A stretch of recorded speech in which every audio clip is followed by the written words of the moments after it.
Bernard Dadier est né le 10 janvier 1916 à Assigny, une petite cité balnéaire du sud-est de la Côte d'Ivoire, située à une centaine de kilomètres d'Abidjan, la capitale économique ivoirienne. Auxiliaire de l'administration coloniale, son père, Gabriel Dadier, est receveur des postes et télécommunications.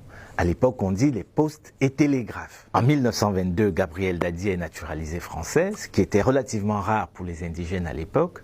Malheureusement, 2 ans plus tard, en 1924, Gabriel Dadier va démissionner de l'administration pour protester contre les différences de droits entre postiers noirs et blancs.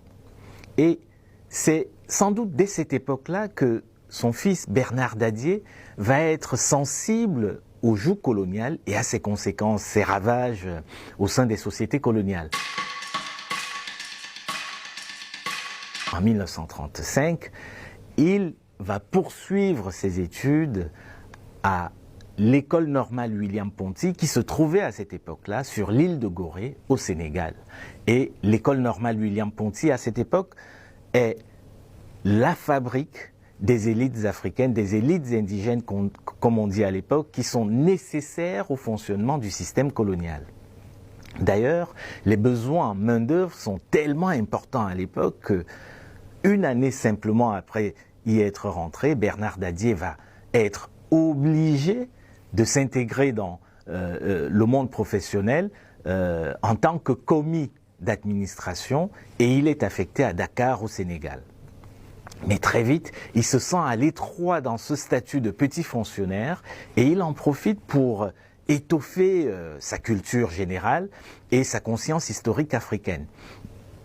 C'est grâce à son père que Bernard Dadier va très tôt s'intéresser à des mouvements tels que le panafricanisme, mais aussi à la lecture des périodiques et des revues qui paraissaient à l'époque, la revue du Monde Noir par exemple, la revue L'Étudiant Noir, publiée à l'époque par les pères de la négritude que sont Senghor, Damas et Césaire, mais il va aussi s'intéresser à toutes les publications des grands écrivains qui appartenaient au monde noir de l'époque. C'est ainsi qu'il va lire Batouala de René Maran, Banjo de Claude Maquet ou encore Cahiers d'un retour au pays natal d'Aimé Césaire. Et donc, il lit beaucoup, mais surtout parallèlement à ça, il va écrire. Et sa première pièce de théâtre, intitulée Assémien des Îlets, va être jouée avec succès à Dakar.